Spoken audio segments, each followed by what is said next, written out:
Joey, my man, thank you again. Gonna have to get Joey on for an interview sometime soon.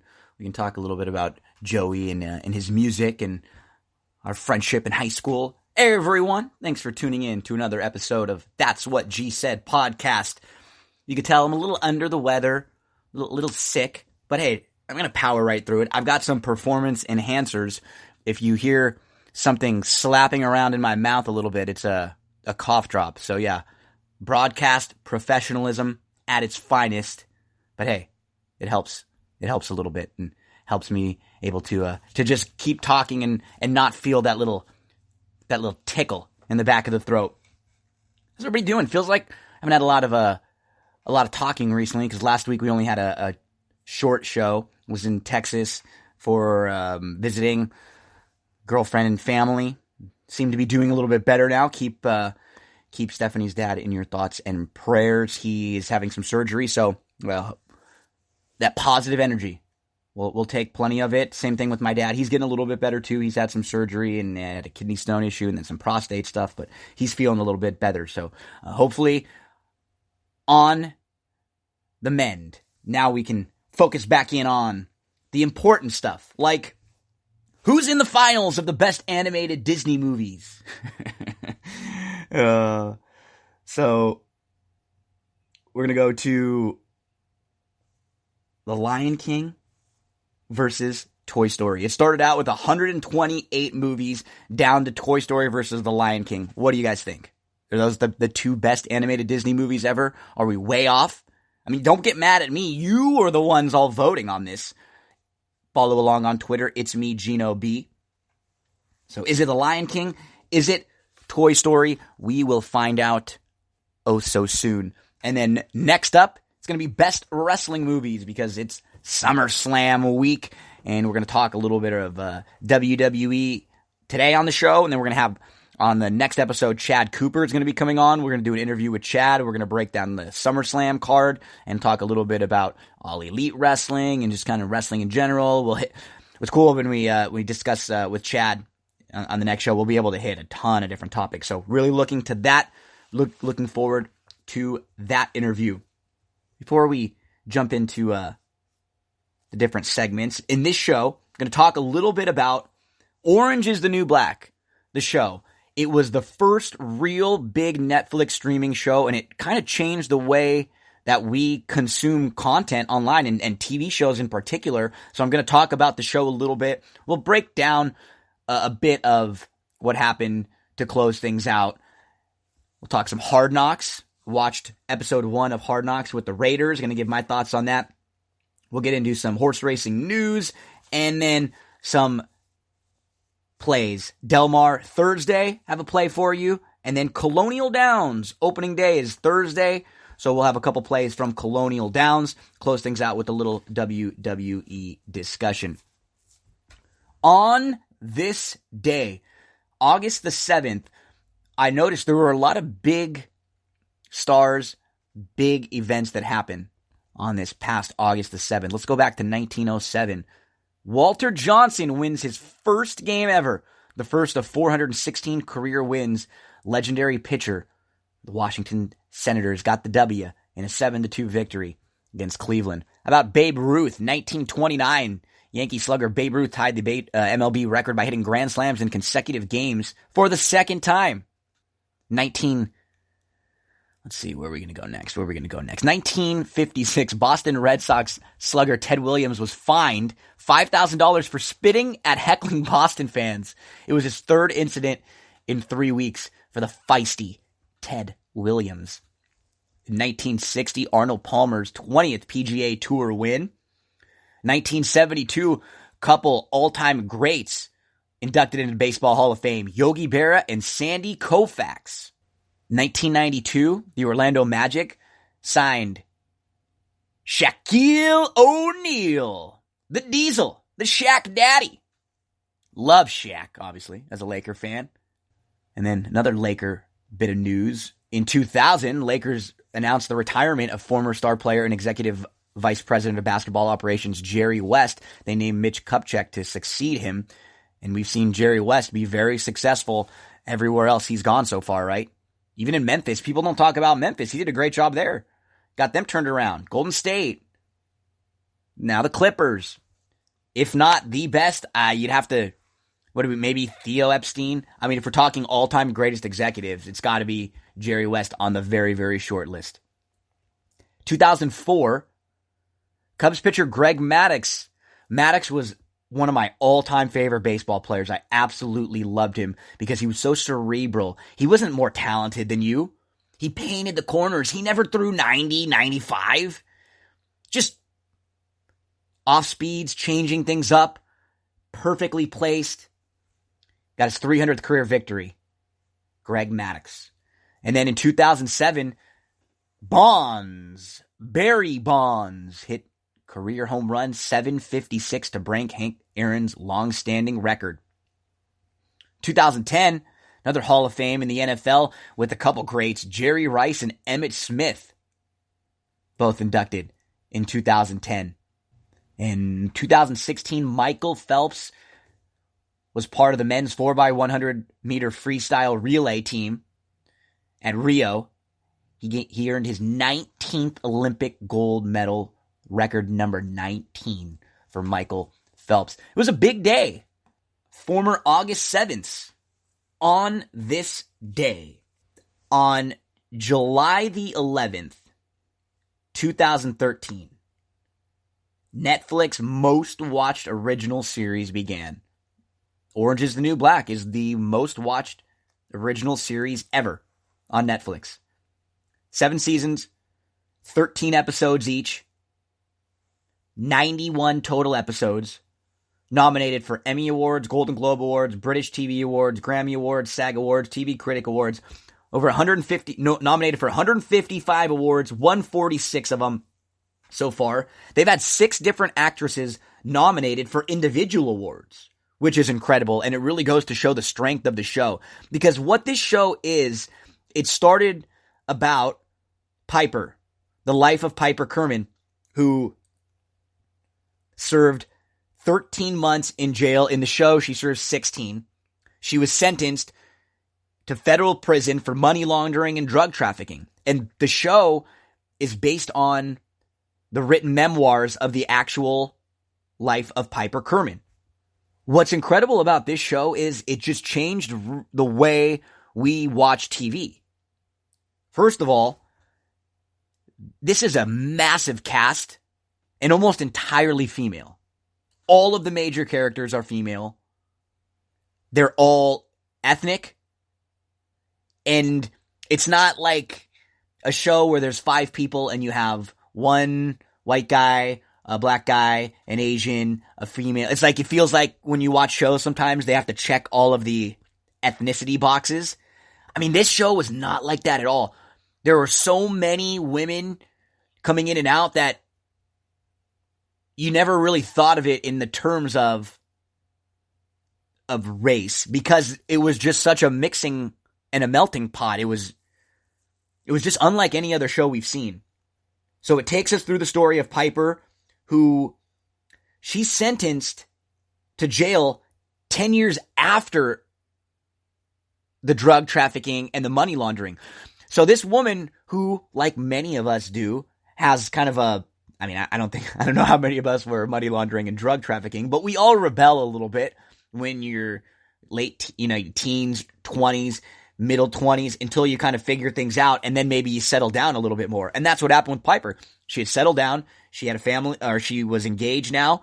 She was in a nice, quiet, kind of boring home, and she had a boring life. But then, boom, she gets rocked for a crime she committed 10 years before when she was a completely different person. Or so she thought. She goes into prison, and she sees the woman who turned her in. Her ex-lover is in there. And so now, through the time in prison, she interacts with all of these different characters, all of these different people, and we're taken on a ride on all the different individual backstories of all these women. Piper's our way into the jail, but then once we're in, as the show expands and it continues on season by season by season, you get more involved with the other women, and we see less and less of Piper. That's what's so interesting about this show. Would a show like this, or would shows that are like this now, even really ever be able to make it on television? Because on broadcast television, which is such a star-driven, ratings-driven, instant kind of gratification business, would there be able to be a show like this that focuses in on so many different characters, and you don't talk about one of the women, or you don't really see a whole lot about one of them for 4 or 5 episodes? But then you come back and an entire episode is all about Suzanne Crazy Eyes, but then you don't see Suzanne for 3 or 4 episodes. Would that model have ever worked on TV? I don't know. Because the week to week to week, you feel like you kind of need to check in on everyone too often. That's what's great about Netflix and all these streaming services. A lot of the restrictions from television as we've known it are gone. So in season 7, there are going to be some spoilers, not a ton. Piper is released from prison after marrying Alex. Now, they're prison wives. This is her ex, who she's over the last 6 seasons been on and off and up and down and back and forth and around with. Now, Piper's out of jail. Alex is still in jail. And they're trying to manage their relationship, as well as Piper trying to get used to life back on the outside. She's a felon. She has only certain jobs that she's, allowed to get. She has to end up working for her dad. Does she tell everybody she's a felon all the time? She can't drink and do drugs and go out certain places and at certain times. And so she's dealing with all of this, while Alex is in prison still dealing with everything on the inside. 2 completely different worlds. I love this show all the way through. I thought the 5th and the 6th season were a little bit down. It's hard to, when you are this is a great show. And it started great, and I think it ended great. But it's hard to stay at that high level all the way through. So now Piper is out. She's dealing with her brother, who now has a baby. Her ex-fiance and her best friend, they're now together, and they're having a baby together. This was a quote from Allison Herman at The Ringer, who was writing about Orange is the New Black. Such a massive cast with scores of names to remember and bit players who fade into the background for hours at a time likely couldn't have been released on a weekly schedule. It wasn't just that Orange helped put streaming on the map, it suggested there was a way to make TV specifically for streaming. And, I interpret this as just because of a show like Orange is the New Black, because of the opportunities that Netflix gave it to take more chances, people do now. This is a hugely influential show because it changed the way we watch. This was one of the first real binge shows that came out all at once. You watch the full season in just a few days, or as quickly as you can. You're not waiting every Thursday night to watch. I thought they did a really good job of wrapping up the show as best they can. I mean, we're talking 50 plus women that were like major characters on this show throughout. And so they had to go through, and they did a really good job at the end.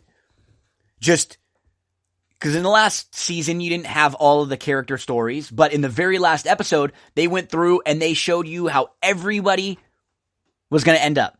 Almost everybody. We still didn't see Bennett, right? But we see Piper and Alex, and we see Tasty, and she's going to be teaching now, and Red is unfortunately going through early onset dementia, and she's having to take care of Lorna, who can't cope with the fact that she's lost a kid. And then we see Nikki, who's kind of becoming the new cook and the new mom, and sad to see Doggett go. But what's great is they go through all of the characters and just give them a little goodbye. That last episode is really good, and some sad endings for some. In this season, there was a lot about the ice, and so some of the women have to get sent back, get deported. We see a change in one of the characters, Daya, who was so sweet at the beginning. We never end up finding out what happened to her baby daddy, though, Bennett. We do see Porn Stash show up for just a moment. He's playing with his kids, and A couple of the women that we focused in on a lot this 7th season, Carla, she's left when she's trying to return to her sons, and she gets an injury and looks like she's going to be left for dead. Blanca's out and free. Loose Check kind of finally stood up, did something right. We see some of the women that are out now, like Gloria with her kids. Maria, she's stuck in there, but she's reading. So I thought a really good ending. I was a big fan of Joe Caputo as the character, and I liked how Fig and Joe got together, and you could see the little girl at the end that they end up assuming that they end up adopting her. They seem like they fall in love with this little girl. So just a good show, one that I've loved over the last decade or so. If you've never watched Orange is the New Black, I'm jealous of you, and I would highly recommend taking the time and checking it out. You have 91 episodes ahead of you. They're in the hour range, but great show. Orange is the New Black. Very sad to see it go. But Netflix is always coming up with new great shows, and another one that is actually coming out this weekend is Glow. It's about the gorgeous ladies of wrestling, and but it's not a wrestling show. It's a show about these women who are creating a wrestling company. And so it's like any show set somewhere, not necessarily about the people, it's about the character. It's not necessarily about what they're doing, it's about the people, it's about the characters. It's a really good show. There's a lot of similarities, and some of the people who worked on Orange is the New Black have worked on and continue to work on Glow. Let's stay in the kind of TV content while we're talking streaming services. I was watching Hard Knocks for the Raiders on HBO Go, so you can pull that up on HBO Go streaming. So Hard Knocks is like the true behind-the-scenes story for each team leading through training camp leading up to the NFL season. So for this year, it's all about the Raiders. And a couple of the gripes that I saw, I thought it was an okay episode 1, but Hard Knocks usually is just what it says, Hard Knocks. They generally don't pull a whole lot of punches. They'll deal with topics that are a little touchy, They're not afraid to call people out and to use, history, statistics, talk about people's negative histories. We didn't see a whole lot of that. There are some characters that maybe they're going to get more into throughout the series. We didn't even really hear about how bad the Raiders have been lately, right? It's been first and foremost, you would think that that's where you're going to start and talk about how, this team has not been a very good team as of late. But we didn't really hear that. We had some little tidbits where we saw Gruden talking about how Mark Davis wants to get this organization back to greatness. But we opened with Gruden right away saying, I'm not here for your dreams. This is your dream of being a football player, dream of doing this, dream of doing that. I'm not here for dreams. He said, I want to be here for the nightmares. I want you to end someone else's dreams, which I thought that was kind of a cool line. We're going to obviously be seeing a lot about Antonio Brown, who was traded to the Raiders this year, and he's been one of the best, if not the best, wide receiver in football the last 5 years or so. Antonio Brown's trying to work through foot injuries. He has to slow down in his workouts because he wants that injury to instantly be healed, and so he's maybe taking it a little bit farther and a little bit harder than he should right now. The rehabbing is always so difficult for athletes who want to go 100%, and they're told you have to back up a little bit and just go 50 or 60 or 75. But they do show us a different side of Antonio Brown. He's with his kids. He's at the pool. Derek Carr, the quarterback, then comes on. He talks about his good connection with Antonio Brown. So ever since they played together in a Pro Bowl a few years back, and we see Derek Carr, he's out with his kids. His 3 kids. He has a huge 2-month-old baby. They're swimming. They're playing basketball. They're having a good time. Training camp for the Raiders is in Napa. And Antonio Brown goes for a little hot air balloon ride. We're then introduced to rookie safety Jonathan Abram, who is he is a character I think they're going to focus a lot on. Obviously, he is fiery. He does not want to stop. and he does not like being told a whole lot. He has a crazy personality, seems a little annoying, a little young, a little immature, but man, this guy, he can play. And right away, he comes in, he's got $500 worth of snacks. He has 5 of every snack in the store at Target. He bought all of those. And throughout the episode, we see issues where Abram has a tough time toning it down. They're going through walkthroughs and they're having practices without pads, and he's laying into people, and you're just not supposed to do that. So it's the beginning, it's a little bit cute when, you know, everyone's, oh man, this guy wants it, he wants to play. Then he starts pissing people off. I mean, his teammates are getting really mad at him, and they're saying, you wait till we get pads, I'm going to nail you. And that's not the type of tone you want to set right off the bat in camp when you're a rookie with your own teammates. You don't want to get people mad at you right off the bat. It could be a long camp. It could be a long season. But he pops up throughout. He's at dinner.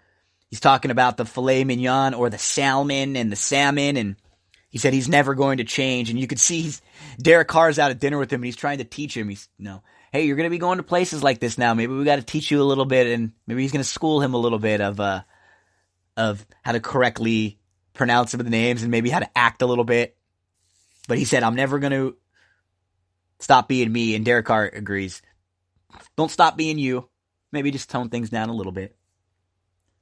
They have the opening team meeting, the rules that Gruden lays down.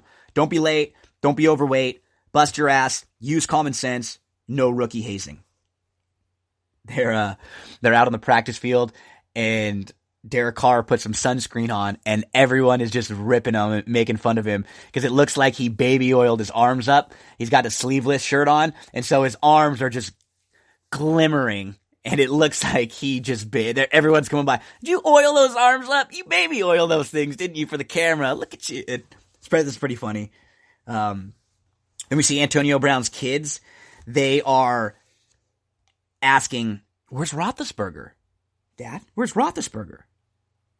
We're there introduced to rookie DT Ronald Ollie, who is an undrafted free agent, and he was in Last Chance U on Netflix. So he has a little bit of a notoriety, which is not good for someone who's an undrafted rookie like that, because people, they get at you a little bit. Oh, Rook, you're on Netflix. Netflix boy, Last Chance U. Like, everybody was giving it to him a little bit.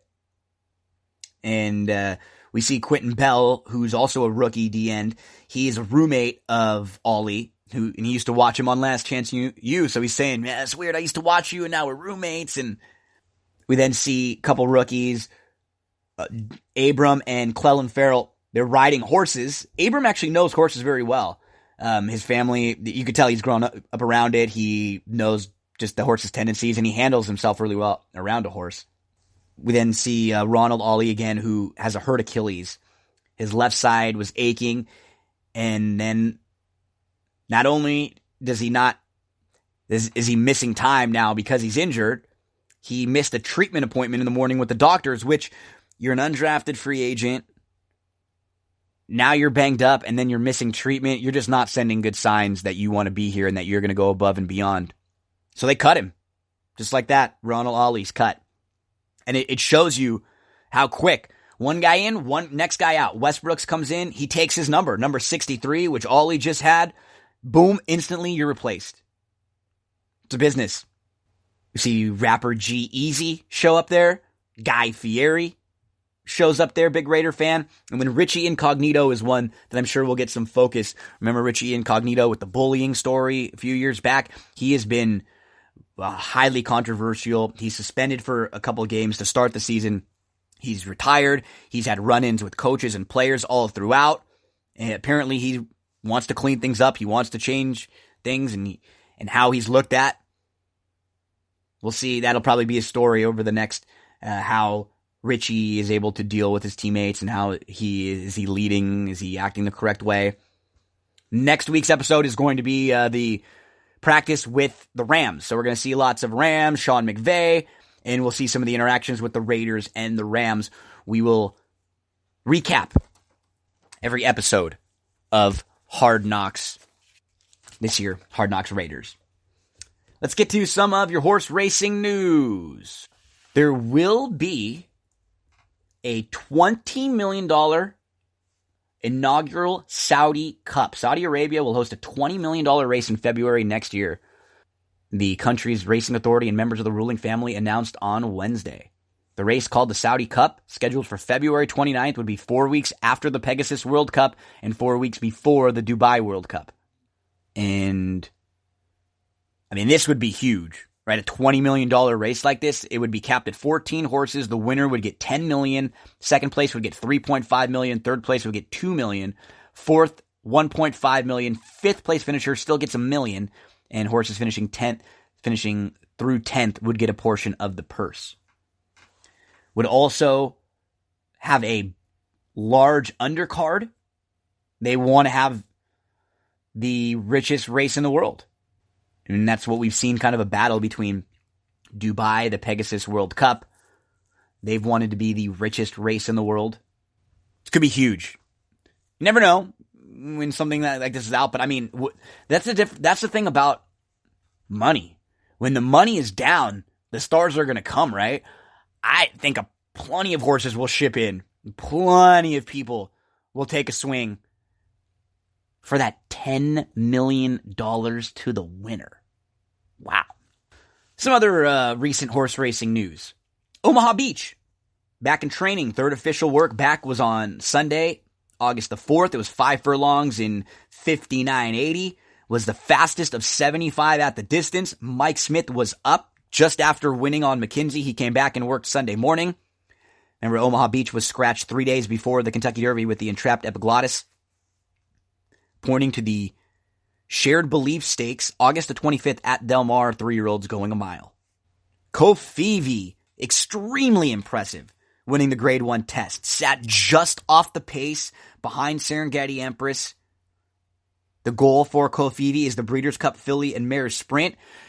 She was so impressive 2 starts back. And that generally is what happens, right? You run the big race, and then it's hard to string them together.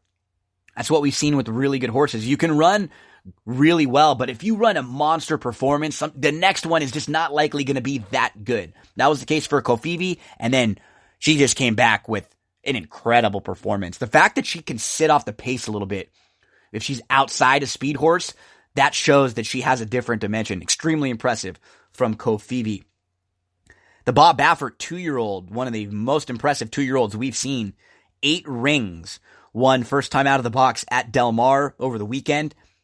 Earned a 94 Beyer speed figure in doing so. And will be pointed to the Del Mar Futurity. You have to think he will be a very short price in there and tough. McKenzie won the Whitney. McKenzie now will be pointing towards the Awesome again, as likely his lone final prep before the Breeders' Cup Classic, where they will point McKenzie. He was very good in the Whitney. He beat a field that he was just better than, and with a scratch of Thunder Snow, that was like one of his major rivals taken out. The question with McKenzie that we're going to ask, is the 1.25 miles his best distance? Feels like from 1 mile to 1 mile and an eighth, he is really good. And 1.25 miles just might be a little bit too far for him. But when you look at this group of older horses, he might be good enough to still win at 1.25 miles against this group, and it might not be his best distance. Yoshida, who's second behind McKenzie, will be pointing to the Woodward, the race that Yoshida won last year. Very impressive 2-year-old filly for Simon Callahan. Amalfi Sunrise will be pointing to the Del Mar debutante. You have to imagine she will be the heavy favorite in there. Extremely impressive in what we've seen for her. Mr. Money picks up another victory. Mr. Money, the 3-year-old who we saw win at Churchill Downs on the undercard of Derby Day in the Pat Day Mile. He has been very good in the second-tier derbies. And he'll be pointing to a big one next in the Pennsylvania Derby, where he will try to get his Grade 1. Colonial Downs will be opening on Thursday. I'm going to go through some of the Colonial Downs races in just a minute. A 15-day season. What I like about Colonial Downs is they have a good team signed on. Low takeout for the races. Big fields, Jason Beam calling. Give him a shot. I'm going to do a lot of Colonial Downs plays, and I'll look at least a couple of their races. I always want to give racetracks that come out with a good game plan and they're fan friendly and they're thinking of the bettors right away with the low takeout, let's give them a chance. Let's give them some of our money. Let's take a look at some of these racing cards over at Colonial. Code of Honor working for the Travers. Mitoli likely be pointed to the 4-go on August the 24th. And it looks like that race might have Catalina Cruiser in it as well. From everything I'm reading, Catalina Cruiser will not be pointing to the Pacific Classic. They're either going to run at Del Mar in the Pat O'Brien or in the 4-go at Saratoga. And that could be a matchup with Mitoli. Mitoli Catalina Cruiser could be fun. Midnight Bisou pointing to the Personal Ensign. And the same thing for Midnight Bisou as we say about McKinsey.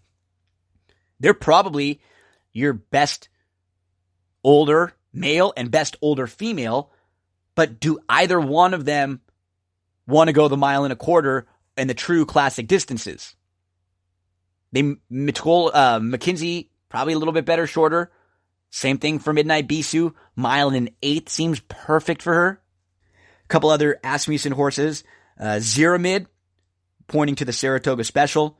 Basin and Shoplifted, pointing to the Hopeful.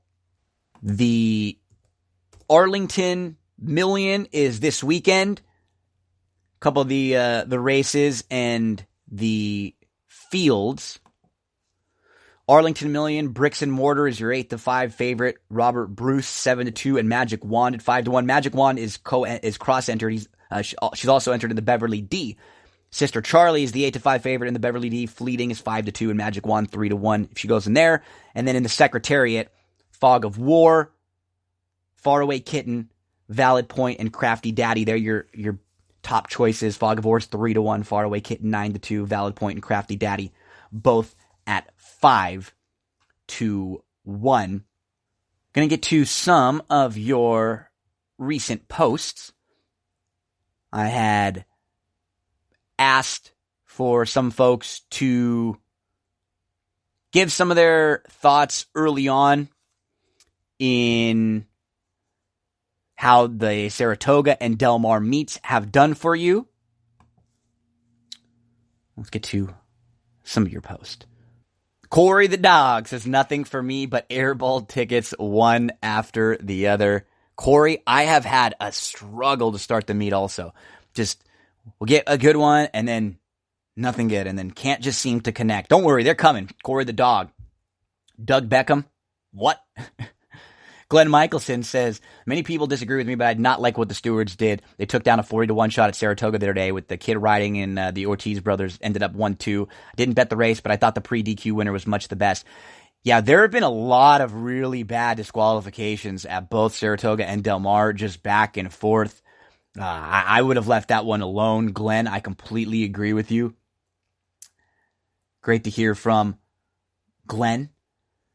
Charles Agnelli checked in. Wade, nice to hear from Wade. I posted a funny video when I was asking for your horse racing thoughts about it's like a race, people in the horse costumes, and one of the groups just runs right into the rail. It's pretty good. Andrew Bennett was saying last year at Del Mar, he had a horse that was held in the gate, cost me a pick 4. He said it happened again, so upset with the handlers. Andrew Bennett. Nice to hear from Dusty Nathan out there. Don Naderman checked in. Elizabeth says, the rail is dead at the spa. And Ricky says, I think I'd do better just betting jockeys I like. Eric, looking at the video of the people in the horse costumes running into the rail, it just looks like a couple of the ones I bet at Sunday at Del Mar. Nice to hear from Rick Cook also. Haley McAvoy says, every year Saratoga surprises me. I feel like I know the track and surrounding area, but there's always more to see. Ron Grover said, DVD on the turf. Mark Bonagura said, terrible beat Friday at Del Mar. I had the 5th race wheeled in my pick 5, a 22-1 shot. It was going to pay me $4,000. They disqualified him, ended up getting $284. The whip was dropped, and crowded the inside runners. Sad thing is, was tons the best and was drawing away at the end. That was a bad DQ that Mark had to deal with. Yeah, Mark, was not a good one. Eric Smith checks in, says he feels like he's seen that kind of rail. Scott Ehrlich also checking in. Lawrence Max Selny says the track has been deep and tiring at times. The turf is good. The rails are out. Speed. The first week with the rails at 0, you can rally. The days at 30, it's been a merry-go-round. So yeah, we'll check in every week and see who's been impressive, any other thoughts. But now, let's get into some of the handicapping. Del Mar, let's go to Thursday, August the 8th. Just one play, and we're going to go to race number 3, and that is the number 3. Money don't spend itself. It's going to go first start off the claim for Jerry Hollendorfer, and it will be a 6-furlong race, $16,000 claimers. Last time out, he drew the rail. And, he angled off the rail to the 2-path. He battled. He just had nothing when he was asked. It was almost too bad to believe. Now, 3.5 months off, now in the Jerry Hollendorfer barn. I look back at the prior races, and I really feel like he is going to get a great trip in here. That 12-5 race on April the 4th at Santa Anita when he sat just off, it looks like Fast Cotton to the inside has some speed. Looks like Weast Hill is going to be flashing some speed. And I think Money Don't Spend Itself should work out a really nice trip right behind those two. Tough But Nice is also quick. So we could have, 3 or 4 horses pushing the pace in here. And I think Money Don't Spend Itself works out a great, great trip right behind them. If you go through his races, he's actually faced, a lot better and coming out of some pretty decent races. Yeah, a couple of the other horses in here are stepping up. I don't really like to see the fact, you just don't have a very sharp field, right? Weast Hill is coming off a win back in April, but the rest of this group, they're not in the best of form.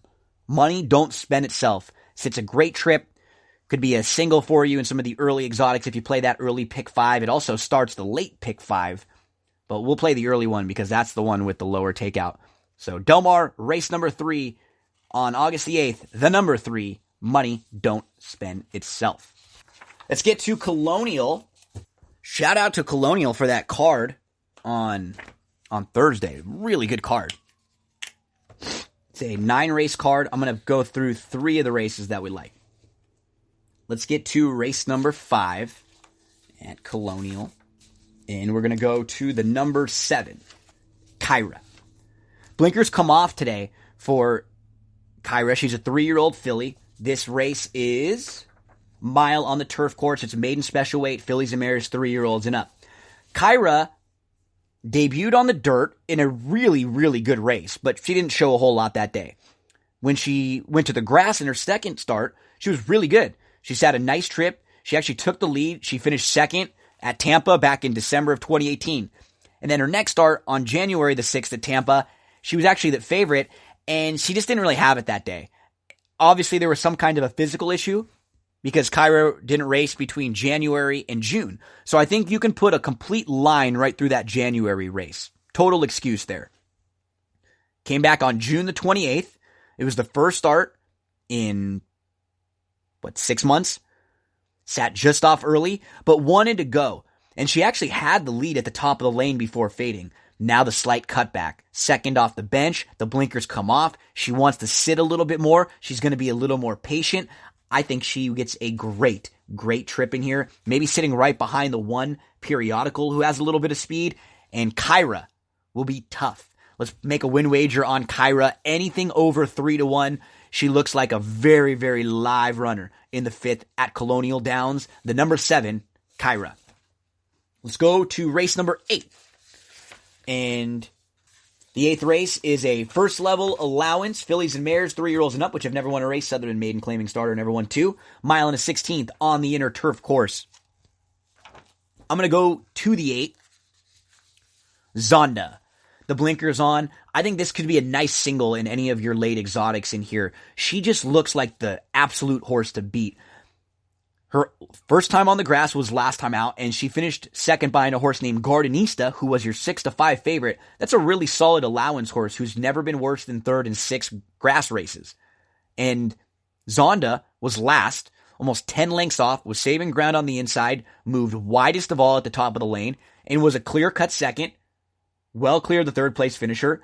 It was a winning type race, but she just was behind a horse who ran a really big race that day. So Zonda, I think, could be a nice single in your late exotics. Should be really, really live. I mean, she might get bet hard because the only other play in the race, I mean, I gave a little bit of a look to the 1. I thought the 3 was worth trying to play against. And the 4, Tis a Kitten, I could make a little bit of a case for. But the 8, going to be the single in the late exotics. Zonda in race number 8 at Colonial. Well, let's go to race number 9 at Colonial. Optional 40, non-2, 5.5 furlongs on the turf. Let's go to the 6, Mock Tree. I love Mock Tree in here. He is 10-1 on the morning line. I do not think that will be the case. If he is 10-1, I'll be very happy and we'll make a nice big win wager on him. But I think he looks a lot more like a horse that should be 5-1. So if he's in that vicinity, don't look at a race and if you look at you have to make sure you determine your own morning line, right? Whether or not Mock Tree goes off at 10-1, to me, he should be a 5-1 shot. So if he's 4-1, I'll probably still play him. If he's 3-1, I won't. If he's 6-1 or over, I'm absolutely going to play him. And that's how you have to look at it. Sometimes you look at a horse and you go, oh, he's 20-1 in the morning line and now he's 6. Well, he probably shouldn't have ever been 20-1 in the morning line to begin with.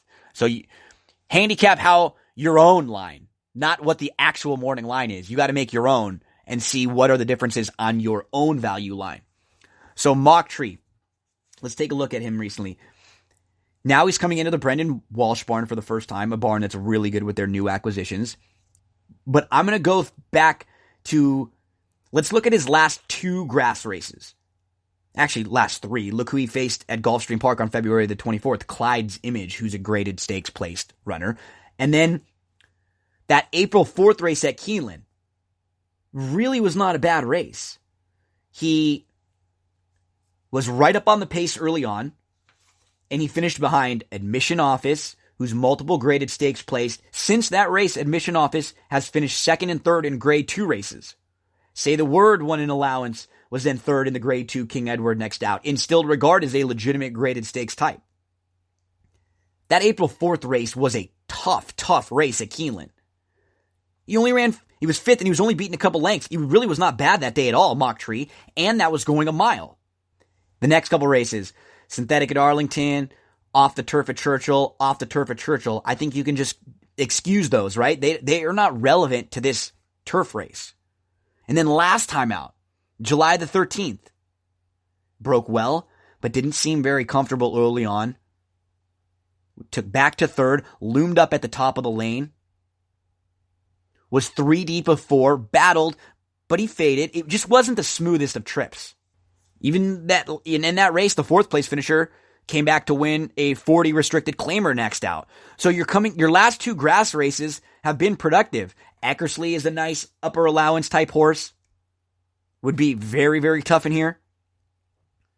And then that April 4th race on the grass, you have a tough group. And even the 4th place finisher was a next out optional 35 winner at Canterbury with a 91 buyer speed figure. Now Mock Tree cuts back. He has the speed to put him in striking range. I don't think he's going to be on the lead going 5.5 furlongs with a couple others in here who have some sprint speed and might be coming out of some quicker races. But if he is close, cutting back, he's going to be really tough to pass. Cutting back out of some tough races. He has a little back class too. They've always thought highly of this horse. All of his connections, and now he's in a new barn. Mock Tree, the number 6, race number 9 at Colonial Downs on opening day. Anything around 5-1 or over. Let's put a nice big win wager on the 6, Mock Tree. To close things out, a little Monday Night Raw and Smackdown overview. So we began Monday Night Raw with Samoa Joe interrupting the commentary. He's standing on the table screaming. He didn't do anything to Roman. He wants an apology. What I like about this is it wasn't your typical opening to Monday Night Raw. Just a promo in the ring. It wasn't like that. Then come Becky and Charlotte come out. It's Becky and Charlotte versus Natty and Trish Stratus. Trish Stratus doesn't get in the ring. She's in the match, but she never gets in. She's never tagged in. So when I'm watching this, I would have preferred to save her comeback for SummerSlam on Sunday, but she never really got in it.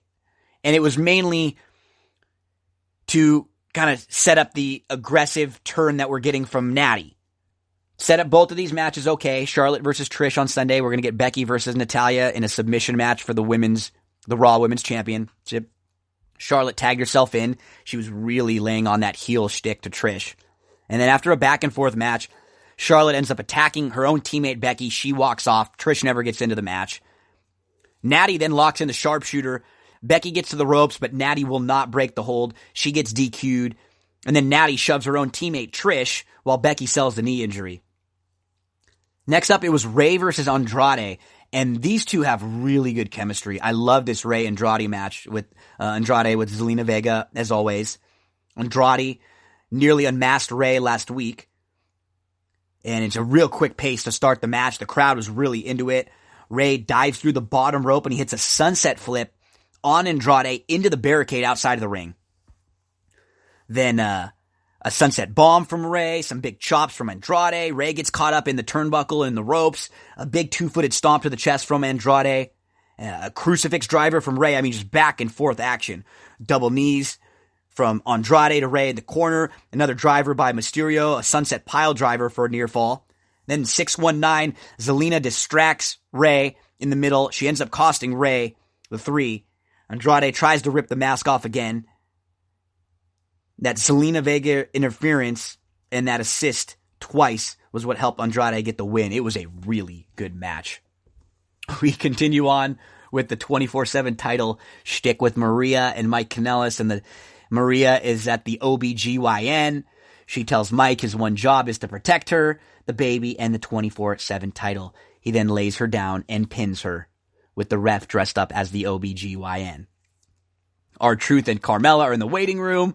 Then R-Truth takes the title back via a roll-up. We then get a Becky promo, and I thought this was a really good promo. This was the best Becky promo we've had in a while. It was intense. She didn't stumble or stutter or anything. It was clean. And then Natty's promo was really basic. It was really flat. She seemed like she repeated herself a lot. Up next, Brock Lesnar and Paul Heyman come out. We recap the beatdown of Seth Rollins last week. He is supposed to be off TV selling his injury, but then Heyman tells us Rollins is actually there. Out comes Seth Rollins, barely able to walk down the ramp, steel chair in hand. Paul Heyman yelling, "You're going to get hurt. I can't stop it this time. It's not worth it. Why the hell would you show up?" Those were great. That was the best part. I didn't like this. I thought Seth should have stayed off TV this week. I didn't like the real overselling. He doesn't get any offense in. He gets destroyed again by Brock Lesnar. Because the question that you ask is like, where's Roman? Where's Becky? I know they have their own storylines and angles going on, but they should be there. Seth gets his mic. He cuts a weird promo and where he's asking, is it worth it? And then he turns it around at the end. He says, I'll be at SummerSlam. I'll beat Brock Lesnar. I guarantee it. He slowly walks to the back, and the crowd starts to get behind him a little bit with low burn it down chants. Kurt Angle is going to be the referee between Cedric Alexander and Drew McIntyre. The Street Profits are in the back. They're beatboxing. Kurt Angle's theme. Boo, boo, boo, boo, boo, boo. They bust out the red Solo cups with milk. And then Drew McIntyre interrupts the interaction there. Up next, it's a Viking Raiders squash match. Got to give a big shout out to Corey Graves for getting a Coheed and Cambria mention in. How one of the opponents of the Viking Raiders looked like Coheed and Cambria, lead singer. Then was the Harley Race tribute. Harley Race passed away. 25 years in the wrestling business. Former NWA champion and Hall of Famer. One of the all-time greats, Harley Race. Before the Drew McIntyre-Cedric Alexander match started, Drew attacks Cedric from behind. Cedric counters with the DDT outside of the ring, and then the lights go out, and here comes The Fiend.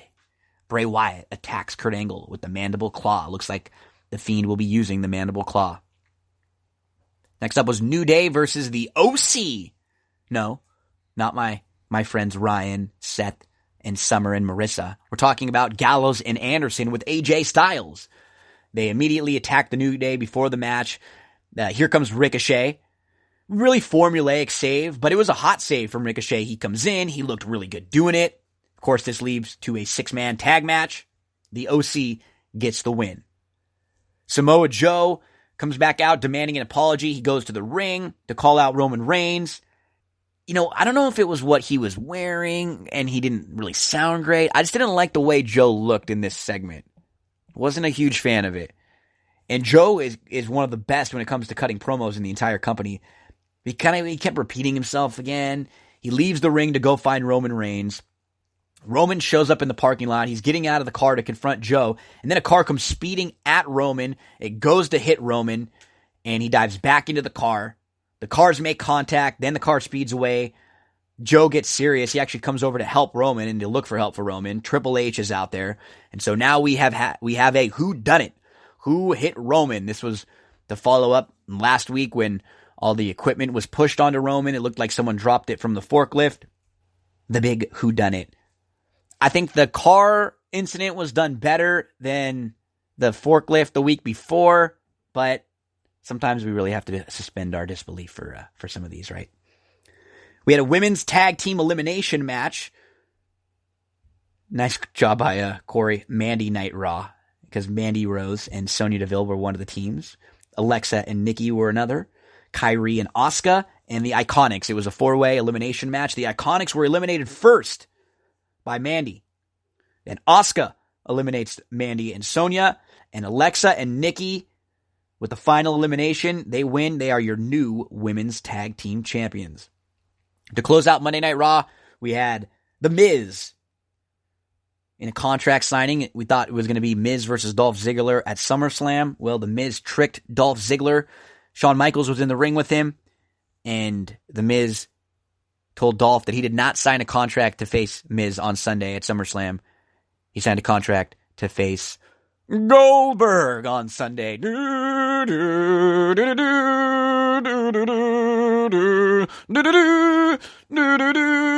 So Goldberg comes out, and it will be Goldberg versus Dolph Ziggler on Sunday at Survivor Series.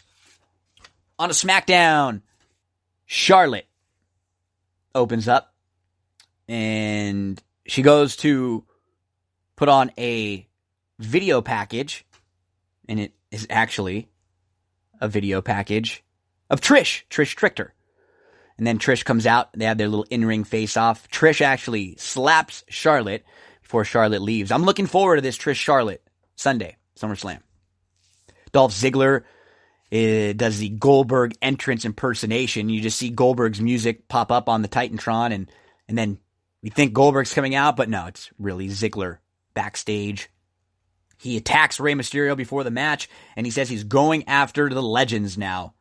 Mustafa Ali, now just Ali, ends up coming out. Ziggler beats Ali in a back and forth. Then Roman Reigns comes on for an interview. He apologizes to Samoa Joe, and he says he does not know who the attacker is. He's going to try to find out. Next match is Natalya versus Ember Moon. Both women will be battling for their respective women's championship. This weekend, Natty will be facing Becky for the Raw. Ember Moon will be facing Bayley for the SmackDown Women's Championship. Natty hooks in the sharpshooter on Ember outside of the ring, and she will not let go, so she gets DQ'd. She's trying to really lay it in with this new aggressive side of Natalya for that submission match. Bayley actually comes out for the save, and there's a little awkward interaction between Bayley and Ember Moon. Kevin Owens and Shane O'Mac. It's the KO show. Owens tries to get Shane to put his career on the line. Shane disagrees, says he won't. With help from Elias, they're able to beat down Kevin Owens, turn the announce table over on him, a jump drop kick from Shane to Kevin Owens' face with a chair. It's a pretty solid beatdown. Shane's done a pretty good job with this heel run. Next up, Sami Zayn calls out Aleister Black, and we get a quick, glorified squash where Aleister Black goes over Sami. Such a bummer. Sami is so good in ring, really good cutting promos. He just never gets his opportunity when they're going to get really behind him. He's the type of who they're always okay with beating. He can always take a pin. And it's just such a bummer. Another weird Shelton Benjamin promo or non-promo where he's just kind of moving his eyes around. Firefly Funhouse. Bray Wyatt wants you to let me in. The Fiend, let me in. I like this back and forth, and I'm hoping that they'll be able to do something a little bit different with Bray when he's in the ring. Because the backstage segments and this Firefly Funhouse stuff is good, but how will they tweak it now that Bray is going to actually have to wrestle? The Fiend is going to actually have to wrestle. See Chad Gable backstage. He's got a new haircut, looking very tan.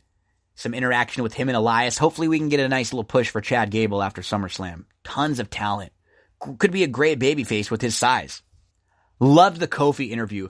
I really like what they've done with this Kofi and Randy Orton stuff. They're using a little bit of reality to it. Kofi talked about how he thought he had made it. He thought the crowd was behind him. He was in a match against Randy Orton. And in his loss to Orton, the rumors about Orton holding him back afterwards, he was wondering why he was never good enough to be here, but not at the top level. And he finally now has broken through. This Kofi Orton match could be really good. New Day versus Daniel Bryan and Rowan. It was a solid match that ends in a DQ when Rowan uses the steel steps and they just lay out the New Day. Roman ends up confronting Buddy Murphy. We saw Buddy Murphy in the background when the forklift was dropped on Roman last week. Kind of a weird character to be in this with Roman, but Buddy Murphy says he saw Rowan do it. So that is SmackDown. That's the way SmackDown ends. Right now, tentative look at the SummerSlam card. Looks like we're going to have Becky versus Natty in a submission match for the Raw Women's title. Charlotte versus Trish. Bayley versus Ember Moon. SmackDown Women's title. Kevin Owens versus Shane O'Mac. If Kevin Owens loses, he quits. Finn Balor versus Bray. AJ Styles versus Ricochet for the U.S. title. Kofi Kingston versus Randy Orton for the WWE Championship. Brock Lesnar versus Seth for the U.S. title, or for the Universal title. And Dolph Ziggler versus Goldberg. Question marks. Something with Rey and Andrade. Something with the men's tag, the OC. Something with the men's tag with the New Day. Maybe we get the New Day versus the OC match that we didn't get. Do we get another Sami Zayn versus Aleister Black? Do we get a Nakamura Ali? What about the women's tags? Roman, Daniel Bryan, Samoa Joe, Drew McIntyre, and Cedric. We have, I think, 9 matches listed, and there could be another 1, 2, 3, 4, 5, 6, 7. Like, they could have 7 or 8 more. With a 2-hour pre-show, we will give you a full in-depth look with predictions, with Chad, the party pooper Cooper. So make sure to tune in for the next episode of That's What G Said. We'll have some weekend horse racing to talk about, an interview with Chad Cooper where we're going to talk wrestling, we're going to talk Houston Astros, we're going to talk Houston Texans, a little college football look in. Also on the next episode, we're going to recap Beverly Hills 90210, the remake. We'll watch that, and we'll get back with some thoughts. If you can, folks, please head on over and leave a nice 5-star rating and review on iTunes. Those are big helps. If you can subscribe on SoundCloud, on YouTube, on iTunes, everywhere, you can find That's What G Said, Google Podcasts, TuneIn. Big help. Really appreciate it. Have a great next few days, and I'll be back with another episode of That's What G Said before the weekend. Joey, my friend, take it away.